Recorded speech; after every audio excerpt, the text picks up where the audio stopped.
Hello and welcome to Byju's IAS. Let's get started and look into our daily quiz.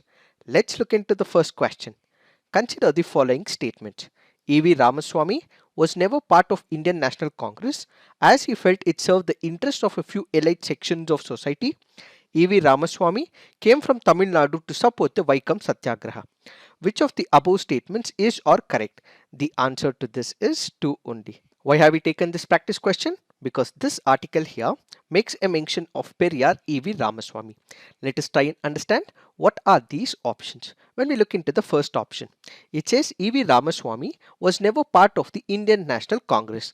This is a wrong statement. Why? He did join the Indian National Congress as well, but over a period of time, he realizes that Congress, according to him, was only concerned about few elite sections of the society, some upper caste in the society. It was not looking at the oppressed sections of the society. It was not catering to the viewpoints of the OBCs and other sections of the society, which is why initially he was part of the Indian National Congress, but after some time he withdrew himself from the Indian National Congress. When we look into the second statement, yes, E.V. Ramaswamy came from Tamil Nadu to support the Vaikam Satyagraha. What is this Vaikam Satyagraha? This was taking place in Kerala. What happened? When you consider some tenets of the society back then, you had the so-called upper caste as well as the so-called lower caste. What used to happen during that period? Access to the temples were only given to the upper caste. Access to the temples were not given to the lower caste. In fact, the path leading to the temple again was not being accessible to the so-called lower caste. As a result, what we required was one of the social transformation movements, and such a social transformation movement is what is called as Vaikam Satyagraha, which takes place in Kerala. Because Periyar E.V. Ramaswamy was against the Brahmanical dominance, oppression of women, he also wanted to ensure that caste prevalence, so-called irrationality in the system should be completely abolished. He goes from Tamil Nadu to Kerala in support of Vaikam Satyagraha. He was arrested as well, but what he also ensured was this whole process was in the national picture. Now let's look into the next practice question. Which of the following items are included under the concurrent list?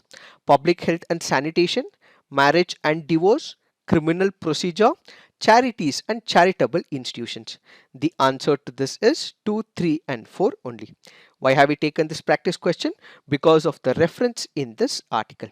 When it comes to the 7th schedule, as we all know, there are 3 lists in it. One is what is called as the union list, which is also called as the central list. Then we have the state list, and finally what we have is the concurrent list. Who can make laws in the union list? This is the exclusive domain of the central government. This is the domain where only the central government, the parliament, can make the laws. But when it comes to the state list, on the normal circumstances, it is the state which would be able to make laws. For example, agriculture. This is the domain of the state government. Only the state in the normal circumstances would be able to make laws. Then we have the concurrent list. What is the concurrent list? Both the central government and the state government would be able to make laws. But what if there is a law made by the parliament? What if there is a law made by the state legislature and they are in conflict? They are in friction. In such a situation, whatever is the law made by the parliament, that will supersede and that will come into implementation. So a case of conflict between the central law and the state law in terms of an item in the concurrent list, it is the central law which will prevail. However, if there is a state law which is sent to the president has given his assent to it. In such a case, it is the state law which will come into picture. If not, it is the central law. However, if the consent or the assent is given by the president for the state law, in such a case, it will be the state law which will take over. However, the parliament also has the overriding powers as well. It can still come up with the law and ensure that the parliamentary law is taken the precedence over the state law. Now, when you consider these items, you have the public health and sanitation, which is part of the state list. It is not part of the concurrent list. However, there is another item, that is item 29, which speaks about prevention of extinction from one state to another of infectious or contagious disease or pests affecting men, animals or plants, such will fall under the concurrent list as part of entry 29. So if it is about preventing the contagious disease from one state to another, that will come under the concurrent list. But remember, public health and sanitation as part of entry 6 is part of state list. So the answer to this would be 2, 3 and 4 only. Now let's look into the next practice question. With reference to Asian Development Bank, which of the following statements are incorrect? India is a founding member of Asian Development Bank. Japan holds the largest share in ADB, followed by China and India. Only countries from Asia can be part of ADB. Which of the statements are incorrect? Since it is asking for the incorrect statement, the answer to this would be 2 and 3 only. Why have we taken this practice question? Because this article here makes a mention of Asian Development Bank. When we look into the first option, yes, India is a founding member of the Asian Development Bank. When we look into the second statement, Japan holds the largest share, yes, but this is not followed by China, but instead it is by United States of America. So first comes Japan, followed by USA, then we have third, which is China, followed by India. Since it is United States of America which is following Japan, the second statement is wrong. And when you consider the third statement, only countries from Asia can be part of ADB. There is no such criteria. The bank admits the members of the United Nations Economic and Social Commission for Asia and the Pacific as well, and non-regional developed countries can also be part of the Asian Development Bank. As of now, we have about 68 members. From the day of its inclusion, we had about 31 members, but today there are about 68 members as part of the Asian Development Bank. If we have to break them, about 49 countries are from the Asia and the Pacific region, and there are about 19 countries who are outside the Asian continent. So it means countries not only from Asia but countries apart from Asia Pacific region can also be part of the Asian Development Bank. Where is it headquartered? It is headquartered in Manila in Philippines. So remember, this can also be important from the preliminary examination point of view. Initially, when it was developed during the 1960s, ADB focused much on assistance on the food production. It also focused on the rural development, but over a period of time, it has diversified its loan assistance program, and its objective is to minimize the poverty in multiple countries world over. So ADB now invests in the health sector, it invests in the public administration system, helps the countries to mitigate the impact of climate change, and also manage multiple natural resources in that particular country. Now let's look into the next practice question. Which of the following are the nerve agents? We have serine, soman, tabun and VX. The answer to this is 1, 2, 3 and 4. Why have we taken this practice question? Because this article here makes a mention of nerve agent. First, what is a chemical agent? A chemical agent is that particular substance which can be used by countries in the form of chemical weapon. What would happen? This can be used by countries for its military operations to kill another person, seriously injure another person, incapacitate another person. As part of this chemical weapon, what we have is a form of an agent called as nerve agent. The nerve agent can be broken down into two parts. One is what is called as the G agents. Next, what we have is called as the V agents. What are these G agents? These are nothing but a type of nerve agents. What happens? They are called as the non-persistent chemicals, which means they, if administered to a particular person, once it is released into that particular environment, they pose threat only for a shorter period of time. This is hazardous only for a very small period of time. So those agents which are non-persistent in the environment, which can kill a person in a very short period of time, but they can also be volatile, will not persist in that particular environment for a longer period of time, is called as the G agent. Then we have something called as the V agents. This is another type of nerve agent. What would happen? They are called as persistent chemicals, which means they can be in the form of solid or liquid form. When a person comes in contact with it or inhales this particular chemical, that person can also have number of implications in his body. So this is called as a persistent chemical because it can stay in the environment for a longer period of time. The G agents are non-persistent.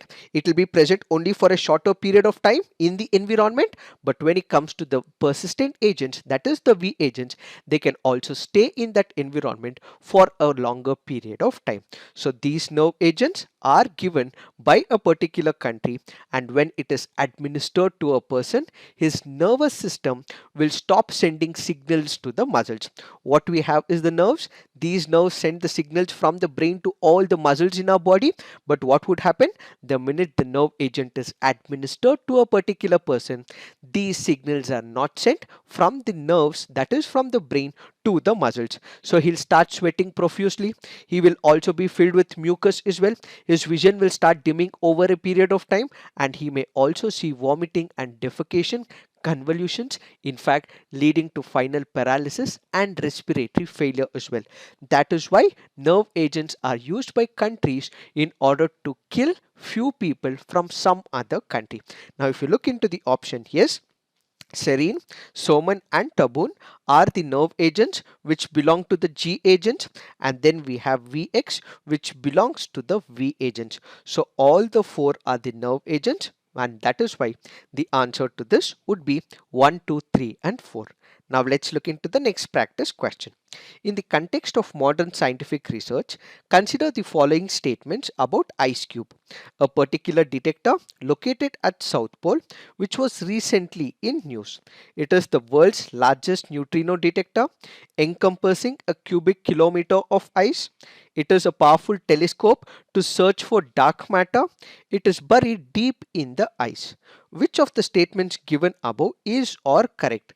The answer to this is 1, 2 and 3. What is this ice cube? This is nothing but a neutrino observator. Where is it? It is in Antarctica. Where? In the Amundsen Scott South Pole Station in Antarctica. What does it do? It searches for the neutrinos in the Antarctica region, and it has the apparatus which is buried deep in the ice as well. This happens to be a previous year question from the year 2015. Now let's look into the fact of the day. The fact of the day for today's discussion is R value. What is this R value? The R value is a number which is associated with a particular disease. This can also be used for coronavirus or any other disease. What would happen? If this R value of a number is less than 1, it means the prevalence of that particular disease is comparatively reducing. If it is greater than 1, it means that this particular disease is increasing in that particular region. So what is this R value? This is nothing but a number which is being assigned to a particular disease, and if the number is less than 1, the number of infections that one person would spread to another individual is dropping, and if it is greater than 1, it means a single person would be able to infect more number of people. If it is 2.3, 3.3, 4, whatsoever it is, if it is greater than 1, one single person is infecting more people. But if it is less than 1, it means the R value is decreasing. So the impact of that particular virus, the bacteria or the disease is decreasing, is what we mean by R number. So the R number is way of rating a coronavirus or any disease's ability to spread in that particular region. R is the number of people that one infected person will pass on a virus or a bacteria to another person, and an average of it is taken and considered for a region. How is it calculated? When you consider the R number, what happens? You should know for the fact the number of people dying because of that particular infection, the virus infection, the bacterial infection, how many people are admitted to the hospital, how many are tested positive for that particular virus. A data is collected, and this data will help us understand what is the R number all about. In the present situation, the R value, which reflects how rapidly the COVID-19 pandemic is spreading, dropped to 0.92 by mid-September. However, the R values in a few major cities like Mumbai, Kolkata, Chennai, and Bengaluru still remain over 1. The R value in Delhi and Pune is below 1 as well. So, the reproduction number or R refers to how many persons are infected on an average. If we have to consider the states, the R values in Maharashtra and Kerala are below 1, giving much needed relief to these states which have the highest number of active cases. So remember, the R value is nothing but how fast a person would be able to infect another person. Greater than 1, the infection is more, and less than 1, it means that the infection is comparatively getting reduced over that particular period. It is this that we have to understand in reference to this article. So this is it for today. Thank you for watching. All the best.